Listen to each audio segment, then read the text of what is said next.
নমস্কার বন্ধুরা, good morning. তো প্রত্যেক দিনের মতো আজকেও একটি ভিডিও নিয়ে আপনাদের সামনে এসে হাজির হয়ে গেছি। আপনাদের সঙ্গে প্রত্যেক দিন লাইভে আমার 3 PM ওই সময় তো দেখা হয় রেসিপি নিয়ে। তো এখন যে জিনিসটি নিয়ে আপনাদের সঙ্গে শেয়ার করছি সেটি পুরো অন্যরকম। কি যে সফরে এসেছিলাম, যে জায়গায় আমি এসেছিলাম, তো আপনাদের বলেছিলাম, আপনাদের সঙ্গে শেয়ার করেছিলাম। তো লাস্ট অবধি কিন্তু প্রথম থেকে শেষ অবধি দেখবেন, স্টেপ বাই স্টেপ দেখবেন। এখন যে জায়গায় এসেছিলাম সেই জায়গাটির নাম আমি বলছি। আমি এসেছিলাম বর্ধমান। তো বর্ধমান, ওইখানে বর্ধমান জংশন লেখা রয়েছে। কতটা কি আপনাদের দেখাতে পারছি জানি না, হ্যাঁ দেখানো যাচ্ছে, আশা করি আপনারা দেখতে পাবেন। তো সেই বর্ধমান সফর কিন্তু আমার আজকে শেষ হলো। তো কী কারণে এসেছি সেটা কিন্তু পরে জানাবো, তার জন্য এখনও কিছুক্ষণ কিন্তু আপনাদের অপেক্ষা করতে হবে। তো এখন আমি ট্রেনেতে উঠেছি। তো এখন বাজে 10 AM, মানে সকাল 10টা। আমি 10টায় উঠেছি ট্রেনেতে। ট্রেন 9:58 বাজে, না 10টায় ছাড়বে গাড়িটি। তো এর পরের স্টেপটা আপনাদের সঙ্গে আবার শেয়ার করব। এখন আমি গাড়িতে উঠে বসেছি, এখনও কিন্তু গাড়ি ছাড়েনি, রানিং হয়নি। তো এর পরেরটা আবার দেখাবো কোথায় গিয়ে পৌঁছাচ্ছি। এবার বাড়ি ফিরছি। তো বাড়িতে ফেরার পর আবার আপনাদের সঙ্গে কিন্তু 3 PM লাইভে রেসিপি নিয়ে আসবো, তখন দেখা হবে। এই অবধি এখন রইল, দেখুন অ্যানাউন্সমেন্ট করছে। ওকে, টুলটুল চ্যাটার্জির চ্যানেলে সকল বন্ধুদের স্বাগত জানাচ্ছি। নতুন বন্ধুদের তো আবারও স্বাগত জানাচ্ছি। পুরনো বন্ধুদের পাশে থাকার অনুরোধ রইল। আমার এই ভিডিওটি যদি আপনাদের ভালো লেগে থাকে তাহলে প্লিজ সাবস্ক্রাইব করবেন, আর যদি ভালো লেগেও থাকে তাহলে যেন লাইক দেবেন। আর কোনো কিছু সংক্রান্ত এই ভিডিওতে যেগুলো আমি আপনাদের সঙ্গে শেয়ার করছি সেগুলো যদি জানার কোনো কিছু প্রশ্ন থেকে থাকে, আপনাদের কোনো যদি কোশ্চেন থাকে তাহলে কমেন্টে লিখে জানাবেন। তো এখন একটা স্টেশন আমি পেরিয়ে গেলাম। প্রথম যে স্টেশন থেকে আমি যে উঠলাম বর্ধমান জংশন। বর্ধমান জংশন থেকে হাওড়া যায় এই গাড়ি। এইরকম প্রচুর গাড়ি আছে। যারা ওয়েস্ট বেঙ্গলের বাইরে থাকেন তাদের জন্য শেয়ার করা, যারা জানে না তাদের জন্য শেয়ার করা। তো বর্ধমান থেকে একটা মেন, একটা কট, এই দুটো লাইন আছে। আমি যে গাড়িতে যাচ্ছি সেটি হচ্ছে মেন লাইন লোকাল। দেখুন এখন হকার উঠছে ট্রেনেতে আমি রয়েছি, আপনারা বুঝতে পারছেন। ট্রেন কিন্তু এখন যাচ্ছে হাওড়া। এইটা কিন্তু একটা মাঝের স্টেশন পেরিয়ে গেলাম। এরপর আবার পরের স্টেশনটা আসছে। কী স্টেশন আসছে সেটা একটু ওয়েট করুন, দেখাবো। তো পরের স্টেশনটা এরপর আর চলে এসেছি, ঢুকছে গাড়ি। এখান থেকে একটা স্টেশন থেকে আর একটা স্টেশন, একটা যেমন আগে এসেছি নিমো পেরোলাম, নিমো থেকে যে পরের স্টেশনটা আসবো এমন কিছু দূরত্ব থাকে না, খুব কম সময়ের মধ্যেই কিন্তু জার্নিটা হয়। তো দেখুন কোন স্টেশনটা আসছি, একটু দেখতে থাকুন। ট্রেন তো যাচ্ছে এখন, চারিদিকে সব মাঠ হয়েছে, ফসল কাটা হয়েছে। এখন নতুন ধান উঠছে, সেই ধান কিন্তু কাটা হয়েছে। সেই ধান কেটে আপনাদের সঙ্গে এর আগে শেয়ার করেছি, নবান্ন যে উৎসব হয়, এই যে ধান কাটার যে জমিতে দেখালাম, তো সেই ধানের কিন্তু চাল হয়। এই যে মাঠেতে যে এত যে ফসল হয়েছে ধান, এই ধানটা কেটে এখন চাষিরা শুকোয় মাঠে, তারপর ধান ঘরেতে নিয়ে যায়। সেই ধান যখন ঝাড়া হয়, সেই ধান ঝেড়ে সেই ধানের চাল হয়। সেই চাল থেকে কিন্তু নবান্ন যে উৎসবটা আপনাদের সঙ্গে শেয়ার করেছিলাম এর আগের ভিডিওতে, এইভাবেই তৈরি হয়, নবান্ন উৎসব পালন করা হয়। তো এবার আর একটা স্টেশন ঢুকছি। এরপর আসছে মেমারি বলে একটা স্টপেজ আছে, স্টেশন আছে, সেই মেমারিতে ঢুকছি।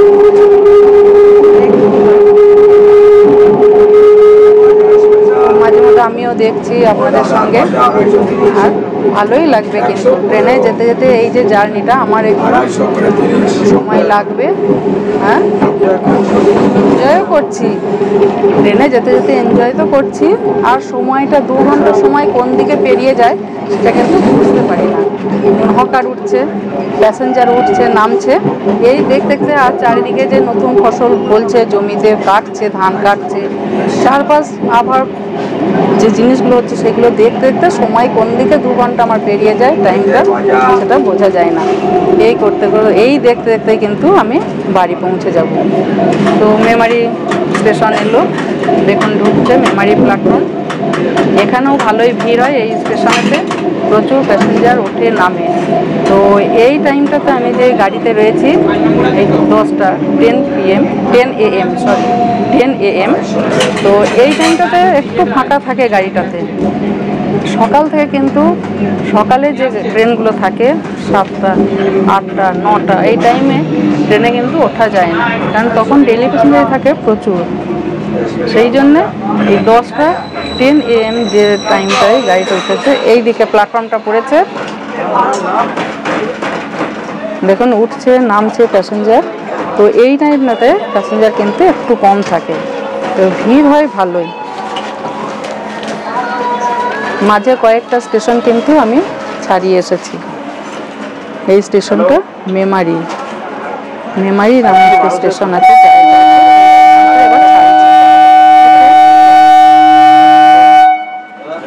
এবার পরেরটা আবার কোথায় গিয়ে পৌঁছাচ্ছে সেটাও আপনাদের সঙ্গে শেয়ার করব। দেখুন ট্রেনে যেতে যেতে চুপচাপ বসে যাওয়া যায় না, যাচ্ছি বাইরের যে সিনারিগুলো আছে, যে দৃশ্য, সুন্দর একটা সবুজ যে দৃশ্য, মাঠে ফসল হয় সেইগুলো যেমন কাটা হচ্ছে ধান, সে একটা দৃশ্য।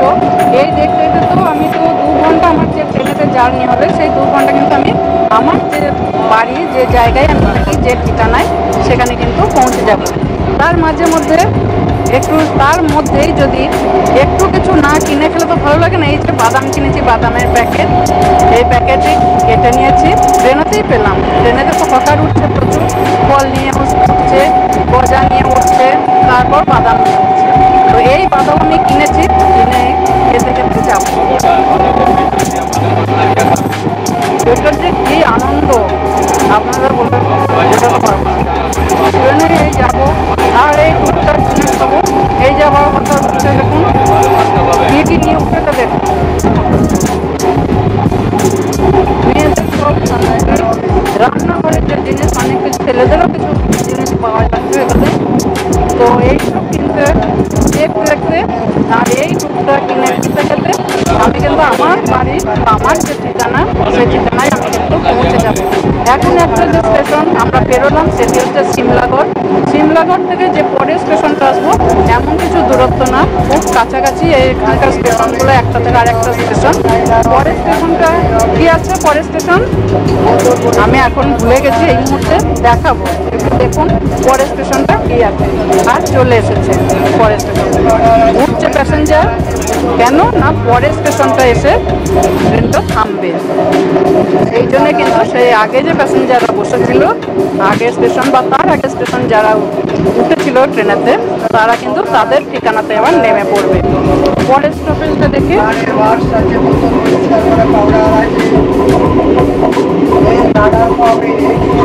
কত সুন্দর লাগছে। ধান এখন কাটা গেছে, মাঠ এখন ফাঁকা, অনেক জায়গায় ধানের আঁটি দিয়ে রোদেতে একটু ধান কেটে কিন্তু শুকুতে হয়।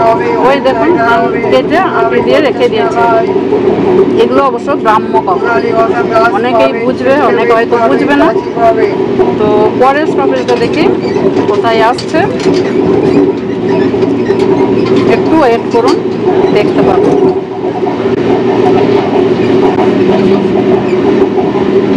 গাড়ি স্লো হয়েছে, এরপর দাঁড়াবে, তার নির্দিষ্ট স্টেশনে কিন্তু দাঁড়িয়ে যাবে স্টপেজ। এর ফাঁকে ফাঁকে কিন্তু আমরা বাদামগুলো একটু করে খেয়ে যাচ্ছি, যে বাদাম আবার খেয়ে যাচ্ছি।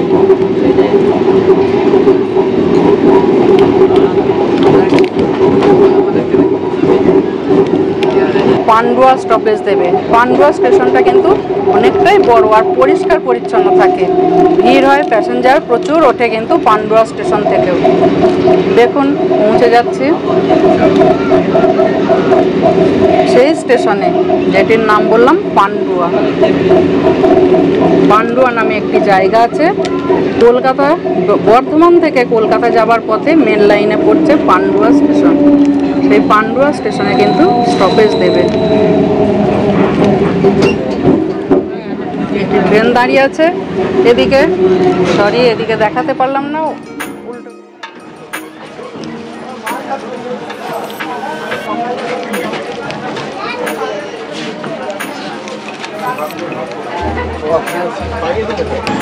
এরপর গাড়ি তো আবার তার পরের স্টেশনে যাবে, তার মাঝে আমি এবার বাদামটা খেয়ে শেষ করে নিচ্ছি।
জায়গার নাম এবং স্টেশনের নাম দিয়েছে। সেই স্টেশনটির নাম হচ্ছে মগরা।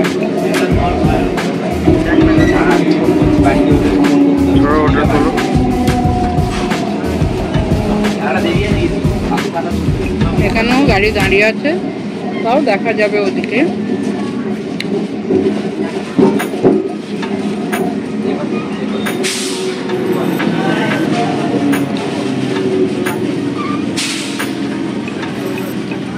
এই যে মগরা দেখতে পাচ্ছেন, আর এখানেও প্যাসেঞ্জার উঠছে নামছে।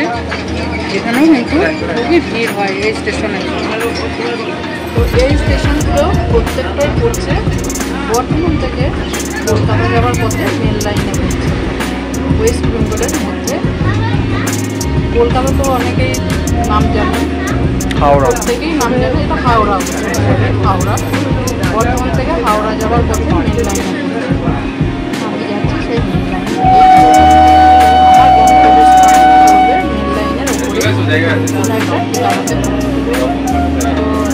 আপনারা ভিডিওগুলো দেখতে থাকুন, প্রথম থেকে শেষ অবধি দেখবেন। আর আমি পেয়ারা খেতে খেতে পরের স্টেশনে এবার যাব। ছেড়ে দিয়েছে ট্রেন। এরপর দুটো স্টেশন, দুটো স্টেশনের পর আসবে ব্যান্ডেল জংশন।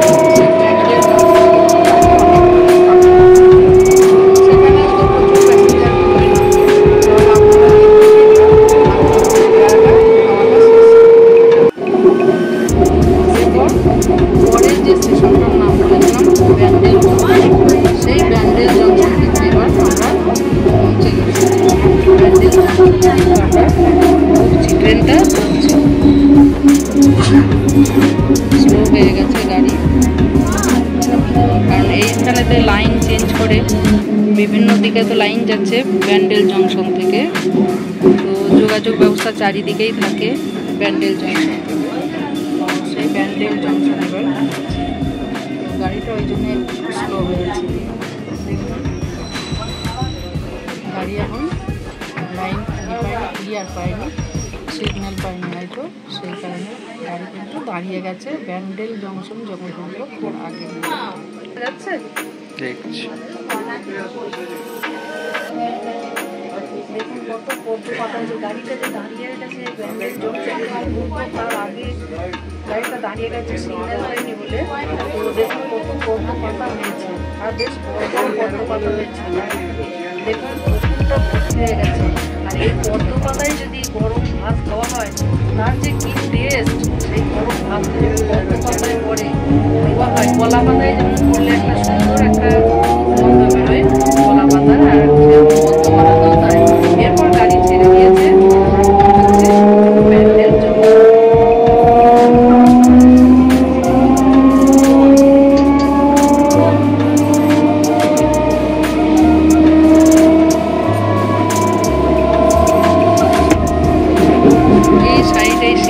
দেখতে দেখতে কিন্তু আমার টাইম পার হয়ে গেল, প্রায় আমার আমি যে গন্তব্যস্থলে পৌঁছাবো, আমার নিজের যে ঠিকানায় পৌঁছাবো, প্রায় আমি কাছাকাছি চলে আসছি। এখনো যদিও দেরি আছে, কিন্তু একটা দেরি নেই। ব্যান্ডেলে ঢোকার মুখে দেখুন এদিকে কাটোয়া লোকাল যাচ্ছে, একটা লাইন ভাগ হয়ে যাচ্ছে, ওই দিকে যাচ্ছে কাটোয়া লোকাল।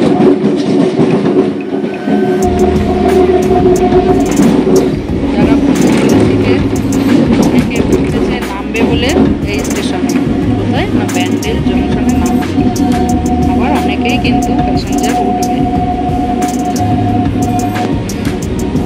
মালগাড়ি দাঁড়িয়ে রয়েছে, নতুন রং করেছে, বেশ ভালোই লাগছে গাড়িটা। তাহলে তো এই তো ঝরঝরে ধরধরে সব গাড়িগুলো থাকে, দেখুন না। আর ওই গাড়িটা রং করেছে, কালার করেছে, বেশ ভালো লাগছে, নতুন হয়ে তৈরি করেছে, রংটা করেছে। আর এই যে গাড়ি দাঁড়িয়ে আছে জংশনে ঢুকছে, পৌঁছে গেছি ব্যান্ডেল জংশন। ব্যান্ডেল জংশনে পৌঁছে গেছি, স্টপেজ দিয়ে দিল ব্যান্ডেল জংশনে। ওদিকে কাটোয়া যাওয়ার গাড়ি দাঁড়িয়ে আছে, যারা কাটোয়া যেতে চায়, নবদ্বীপ যেতে চায়, তাদের জন্য ওই দিকে এই গাড়িটা। আবার ব্যান্ডেল থেকে ব্যান্ডেল লোকালও পাওয়া যায় হাওড়া যাবার পথে, হাওড়া যাবার জন্য ব্যান্ডেল লোকালও ছাড়ে, কাটোয়া লোকালও ছাড়ে। ব্যান্ডেল থেকে প্রচুর গাড়ি পাওয়া যায় হাওড়া যাবার পথে।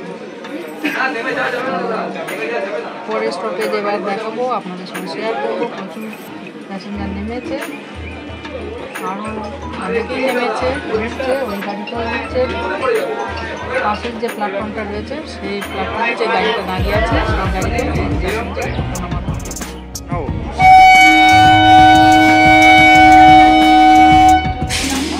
গন্তব্যস্থলে এবার এগিয়ে চলার পরে ঠিক আছে, আমার নিজের যে কিচেন, নিজের বাড়িতে আমি পৌঁছে গেছি। এই মাত্র কিন্তু আমি আমার বাড়িতে এলাম। যে জায়গাতে গিয়েছিলাম, বলেছিলাম যে শেয়ার করব, সেই জায়গাও দেখিয়েছি কোন জায়গাতে গিয়েছিলাম। তো সেই জায়গা থেকে আমি ট্রেন থেকে নেমে এবার বাড়িতে পৌঁছেছি। এখন বাজে 12টা। তো 12টার সময় যখন বাড়িতে এসে ঢুকলাম, 2 ঘন্টা কোন দিকে ট্রেনেতে কেটে গেল বুঝতে পারলাম না। তো 12টার সময় যখন বাড়িতে এসে ঢুকলাম, দেখছি চারিদিক সব ছড়ানো ছিটানো হয়েছে, নোংরা হয়ে আছে, রান্নাঘর একবারে সব ভর্তি হয়েছে নোংরাতে। তো সেইগুলো এখন তো পরিষ্কার করতে হবে। আমি আমার হাজব্যান্ডকে বলেছিলাম যে ভাতটা যেন বসিয়ে দেবে, গিয়ে ভাতটা আমি নামাবো। এবার ভাত ফুটছে, ভাত বসিয়ে দিয়েছিল, ভাতটা ফুটছে, নামাতে হবে। দুধ বলেছিলাম, প্যাকেটের দুধ কিনে আনবে, দুধ এনে দুধটা ফুটিয়ে রেখে দিয়েছে। এই কাজগুলো অবশ্য করেছে, তার জন্য আমার হাজব্যান্ডকে ধন্যবাদ। আর এনে দিয়েছে মাছ, আমার অজান্তেই মাছ এনেছে, মাছও ধুতে হবে, এরপর মাছ রান্না হবে। তো এরপর আজকে ঘর দুয়ার পরিষ্কার পরিচ্ছন্ন করব, তবে তো পরের রেসিপি যে নিয়ে আসবো আপনাদের সামনে, সেই রেসিপি তবেই তো শেয়ার করতে পারবো। আজকে যে রান্নাঘর আমার পরিস্থিতি হয়ে আছে, নোংরাতে ভর্তি আছে, সেই রান্নাঘরে কিন্তু আজকে রেসিপি শেয়ার করা যাবে না। তো সেই কারণে যেন আপনারা এই ব্লগ যেটা তৈরি করলাম, সেই ব্লগটি যেন দেখবেন, তাহলে কিন্তু বুঝতে পারবেন যে কি অবস্থা আজকে। তো আমি গিয়েছিলাম, আমার মায়ের চোখ অপারেশন হলো। তো চোখ অপারেশন হয়ে 7 দিন হয়েছে, চেক আপ হয়েছে, এখন ভালো আছে, একটু দেখে এলাম। তো সেই কারণে এখন আমার বাড়িতে ফিরে এলাম। তো নমস্কার বন্ধুরা, আমার এই ভিডিও যদি ভালো লেগে থাকে আপনাদের যেন লাইক করবেন, শেয়ার করবেন, প্রচুর প্রচুর শেয়ার করবেন আর সাবস্ক্রাইব করবেন টুলটুল চ্যাটার্জি চ্যানেলে। আপনারা প্রত্যেক দিনের মতো একটি করে ভিডিও পেয়ে যাবেন। প্রত্যেক দিনের মতো যেমন সঙ্গে থাকেন সেই রকমই থাকবেন, বন্ধুত্বের হাত বাড়িয়ে দেবেন। নমস্কার, থ্যাংক ইউ।